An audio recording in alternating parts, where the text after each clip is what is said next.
Linux Academy Let's Go, hoy vamos a tocar el tema de la carta formal. ¿Preparados? Let's go. Bueno, ante todo, siempre hay que especificar que una carta formal puede ser diferentes tipos de cartas, es decir, no tenemos solo una carta formal para algo, sino tenemos diferentes modelos.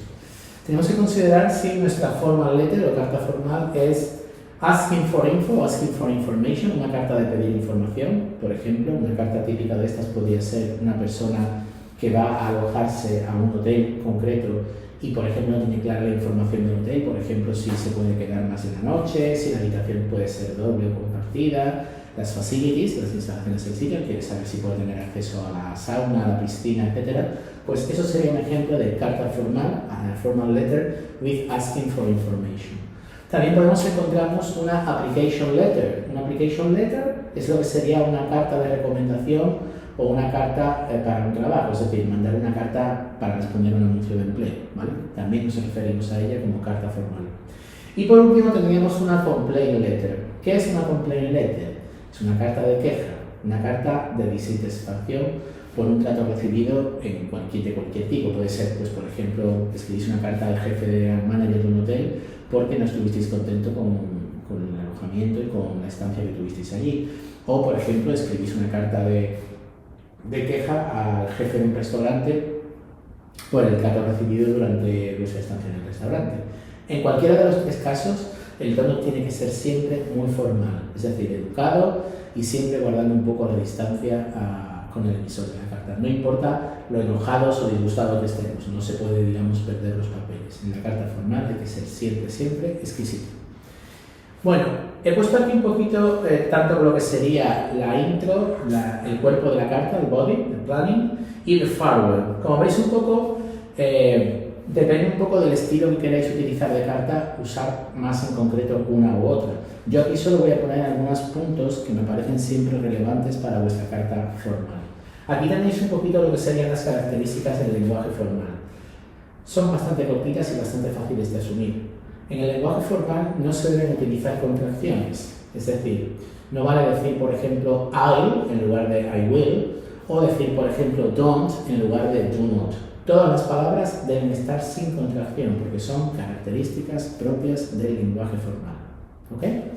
Tampoco podemos utilizar ni phrasal verbs ni get, siempre que se me entienda aquí. Si no conocéis otra manera de expresar vuestra opinión, pues antes de dejar algo mal escrito, pues utilizáis phrasal verbs y get. Pero si, por ejemplo, tenemos phrasal verbs como, por ejemplo, focus, o phrasal verbs como, por ejemplo, pick up, focus, concentrarse, pick up, coger o recoger, pues yo os animo a que utilicéis en este caso concentrate en lugar de focus, o collect o fetch en lugar de pick up. Son siempre más formales y sobre todo expresan las ideas con más claridad. Una de las razones de no utilizar los phrasal verbs, por un lado es su informalidad y por otro lado es que a veces tienen un significado más ambiguo y la persona a la que estás escribiendo puede sentirse confundida sobre qué quieres expresar concretamente. Por lo tanto, eliminemos los phrasal verbs. ¿Okay?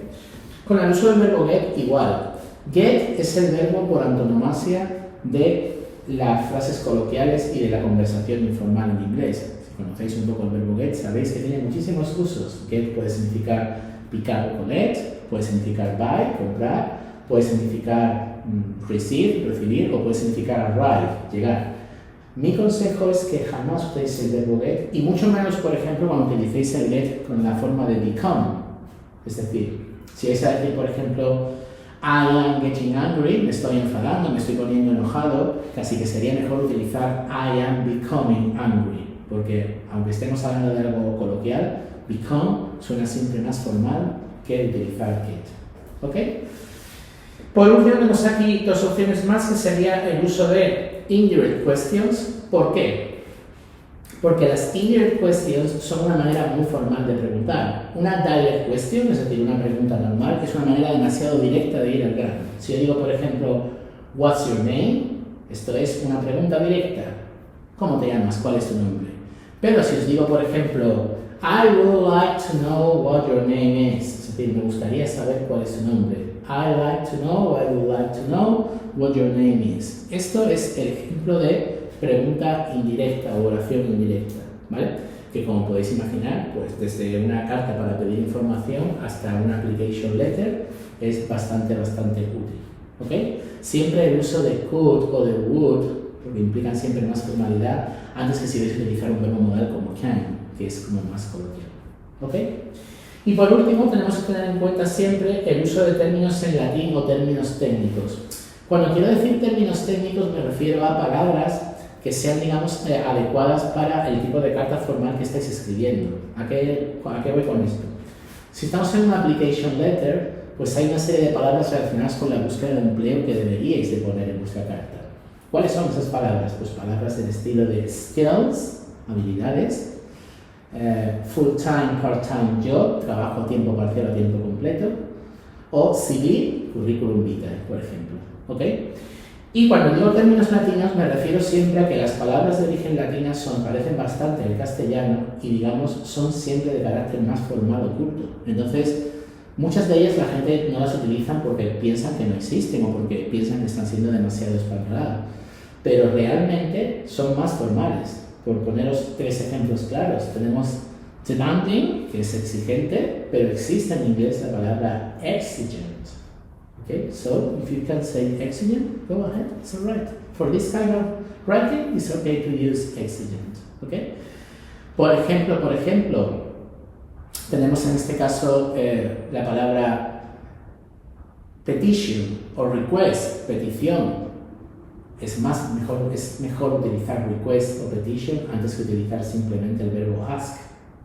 ¿Ok? Siempre, digamos, como veis, incluso hasta se parece al castellano. O por ejemplo, si tenemos el verbo let, que es el verbo permitir, tenemos en inglés la palabra allow o la palabra permit, y de ahí llega la palabra permission. Por lo tanto, podéis utilizarlas y más en ese tipo de escritos. ¿Vale? Con lo que se refiere un poco a la planning para la formal letter, ya digo que la planning siempre va a depender un poco sobre el enunciado que tengáis, ¿vale? Pero siempre podemos construir, digamos, nuestra carta teniendo en cuenta que en el primer parrafito deberíamos de hablar un poco sobre la razón por la que escribimos. Es decir, hola, soy X persona y te escribo en relación con tal cosa. Eso debería ser un poco nuestro primer párrafo siempre, ¿vale? El body, como veis aquí que he puesto enunciado, me refiero siempre un poco a eso, a que claro, el cuerpo de la carta, lo que nos pide la carta, debe de ir en los párrafos intermedios. Siempre yo recomiendo hacer 4 párrafos.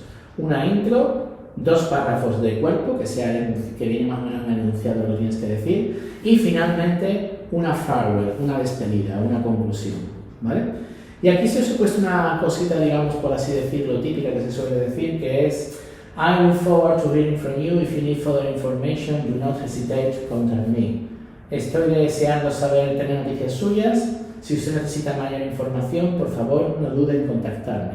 Y para que veáis un poco, aquí aparecen una serie de estructuras para que veáis cómo funciona, en este caso, el verbo en las cartas formales. He utilizado el look forward to, es un verbo frasal, sí, es cierto, pero lo he utilizado en presente simple en lugar del presente continuo, porque el presente continuo suele ser más del momento, por lo tanto es más coloquial en inglés. He utilizado further en lugar de utilizar